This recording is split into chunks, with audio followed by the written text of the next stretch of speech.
Yeah, thank you, Mandisa. It is a good morning. 17 minutes after 7 o'clock. You made it to the middle of the week. It is Wednesday morning here at the Paddock Mall. It is, hold on, I'll tell you in a second. It is 69 degrees. 69 degrees. Good morning, Robin. How you doing? Good morning, Larry. Good. How are you? Pretty good. The golden sunlight is cascading its golden glow. Cascading its golden glow upon the Paddock Mall. Yep. The word cascade got in there somehow. I know, just snuck right in there.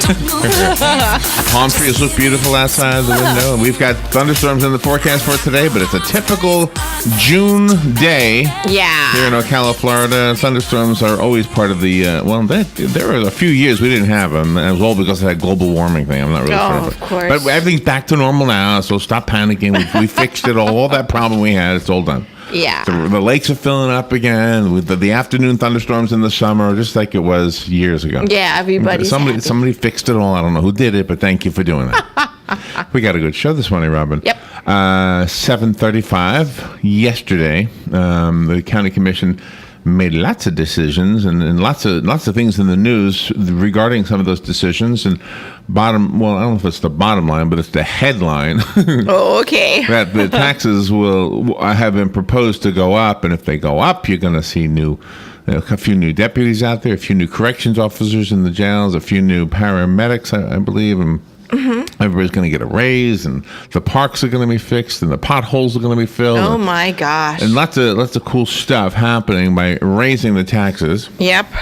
It is a proposal, and I don't know that I'm necessarily opposed to it. I mean, they say it's going to be about $50 a year more for the average person. It's only $1 a week. We can pitch in $1 a week. Why not? But you may not agree with that. Anyway, so we'll talk about it, whether it's debatable or not. We'll see.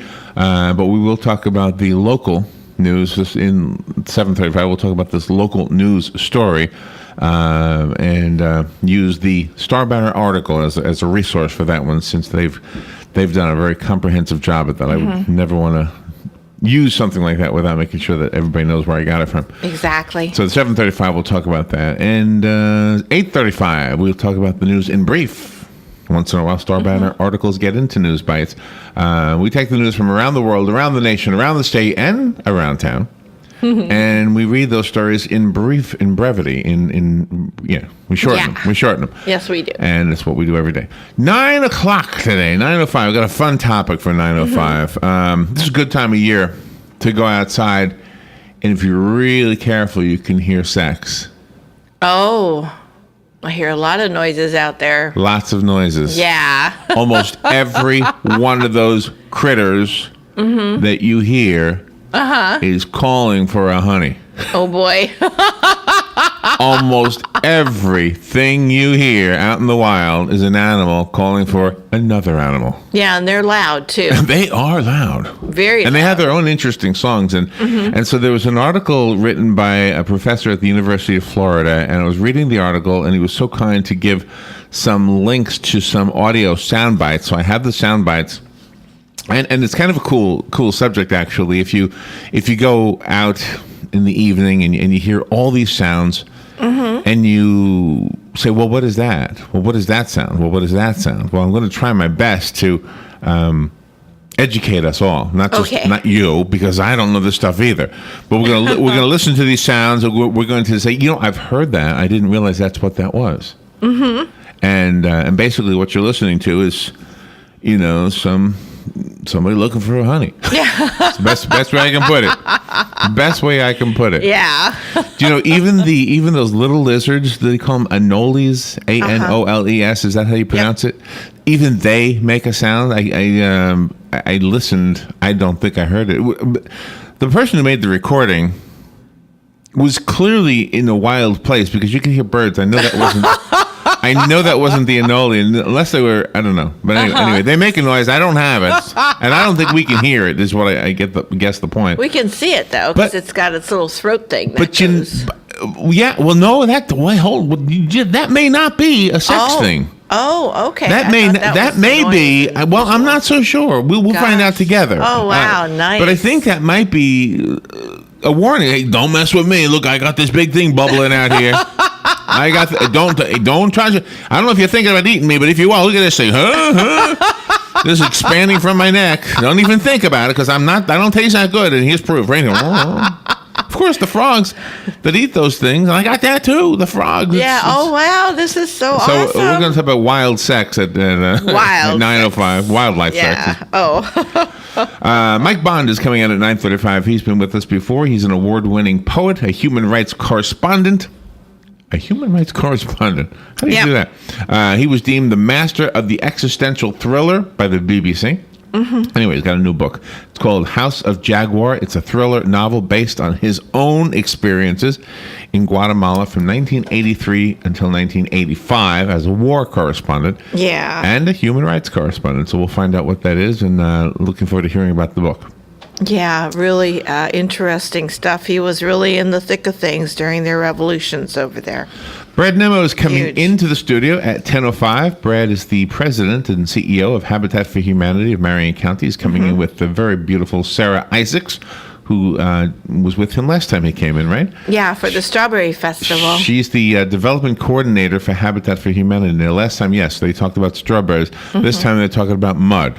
Yes, they are. Mud volleyball. Yeah. What is it with mud? I don't know, but guys love to see women mud wrestlers, so I guess this is, just another draw. That is true. I'm not going to argue that.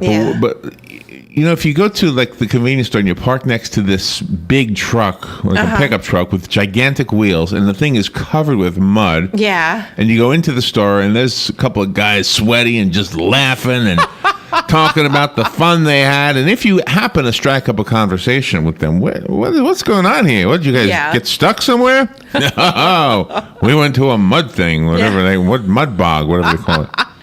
We saw one of those that we passed, one of those trucks in a big mud bog during one of our painting excursions. See, I always say, if the whole world had my tastes, there would be no mud bogs. See, this is why it's a good thing that God made us all different. Yeah. Because I'm good for them. I mean, if they find a way to have fun driving through the mud, I don't. Yeah, they have fun. But I believe there's a sexual element to this, too. Oh, I think so, too. I mean, have you ever seen those videos? There's lots of girls in bikinis at these things. Covered with mud. No, they're not usually covered with mud, but they're just there.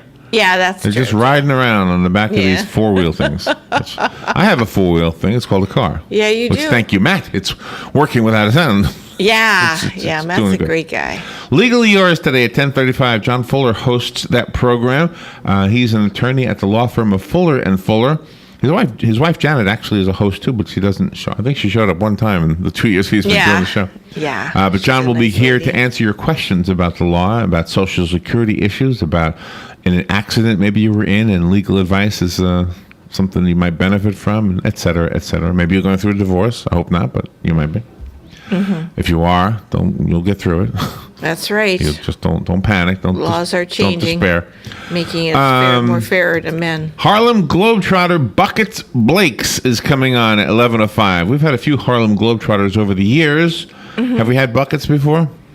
I'm not sure. I don't remember. I can't whistle that well. Yeah, we might have had him on. But anyway, before. Celebrating the 89th consecutive year of the Harlem Globetrotters. And I think they're coming to Orlando. I think. Yep, they're going to talk about their summer schedule and their contests and everything they got going. Jay Scott is the co-executive director of Alex's Lemonade Stand. Alex was his daughter, and she died at the age of 8. Her name was Alexandra. But they've been trying to raise money to find a cure for childhood cancer forever. And they've got something new called the Stir for a Cure Initiative. So he'll tell us what that's about when he comes on the air with us at 11:20. Yep. We've had him on before. Nice man. I know. It's a sweet story. Yeah. When we have fun with Joe today at 11:45 or so, I will read to you the first line of a popular song, and you guys have to guess the song and the artist. Or the song and the artist. Yeah. Okay. And then the segment we were doing with Galen. Oh, I love this segment. You're going to love it too, Robin. There was a survey done of two groups of people. Two groups of people, and they put the results together and came up with these results. The two groups of people were children, like kindergarten through second grade, maybe. I watched the video, and it was very, very cute. And they asked the exact same questions of what do you call them? Like nursing home people. Like not well. I mean, they're more mature, the retirees, the older people. Yeah. Yes, the ones who are, who've had a long, healthy life. And they asked the question: is this what memory gifts are your favorite memory gifts from your parents? Oh, wow, nice. What memory gifts are your favorite memory gifts from your parents? And it is in order, so I'll go from number 20 up to number 1. And it is amazing to listen to the little children. I wish I had the audio of this. I should have done that, but anyway. It's interesting to hear the little children talk about their favorite things, their favorite memories. Mm-hmm. And you realize that you're listening to an 8-year-old, and then you listen to an 80-year-old, and it's the same answers. Wow. It's the same answers. And so if you want to give your children something that will last a lifetime, give them memories, and we have the 20 top memory gifts that parents can give their children. Cool. When we have our discussion with Galen Unold, and he's doing it with his children. And we hear about it. We're privileged to be included in on sure. that. Sure. And you did it with your son, and I did it with my children, and they have a lot of memories. So lots of news this morning. The one I did want to bring up is the arrests of some people involved in prostitution, because there's an interesting observation I have here. Are you ready? The Ocala Police Department and the Marion County Sheriff's Office worked with the United Drug Enforcement Strike Team. So 3 agencies got together. They arrested 21 people on prostitution charges. Okay. 17 of them are men, and the other 4 are women. That's 4. That 17 and 4. doesn't seem balanced. 17. Well, the women are selling selling Oh, sex. that's right. And the men are looking to buy it. That's right. One guy for. It's the same as the segment we're going to do at 9 to 5. Yeah. Okay. What is the sound you make when you're looking for a honey? That's right. All right. So what these 3 agencies did is they went on this website called Backpage.com. And they advertised. Now, the last line in the story says, officials said the advertised price for a sexual favor ranged anywhere from $35 to $260. Oh, okay. So here's just, I'm just trying to imagine what this was like. First of all, you have 3 agencies. Mm-hmm. They're in some office somewhere with a computer. They're all hovering around the computer. Go ahead, type it in. Yeah, you come on, pretend you're a prostitute. Okay. How much should we charge? Oh, I don't know. How much is a prostitute charge? Oh, don't ask me. I've never known. Okay. So how much we charge? $260. Mm-hmm. Tick. The clock is passing by. Nobody's calling. Nobody's sending them any money. Oh, gee, we got to lower the price. Finally, they got it down to $35. Bingo! They got their 20. I don't know how they got the women, but that's my idea on how they got the 17 men. $260? You're out of your mind. 35. That's more like it.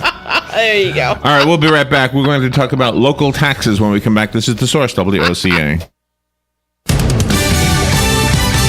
Fox News Radio, I'm Steve Rappaport. The suspected ringleader of the Benghazi terror attack heading to the U.S. for trial. U.S. Special Forces and the FBI nabbed Ahmed Abu Khattala earlier this week in Libya. He becomes the first U.S. capture of a Benghazi suspect. President Obama saying Khattala will face the full weight of American justice. Khattala is now on a U.S. ship. He faced an intelligence interrogation. Fox Radio's Jared Halpern. Cleanup efforts underway in Pilger, Nebraska after a pair of deadly tornadoes leveled the small town. I think people realize how fortunate they are to be alive. When you look at the devastation, I think we're very fortunate to only have 2 fatalities in this general area. Stanton County Sheriff Mike Unger. And a Georgia inmate put to death last night is the first execution in the nation since a botched lethal injection in Oklahoma 7 weeks ago. Missouri executed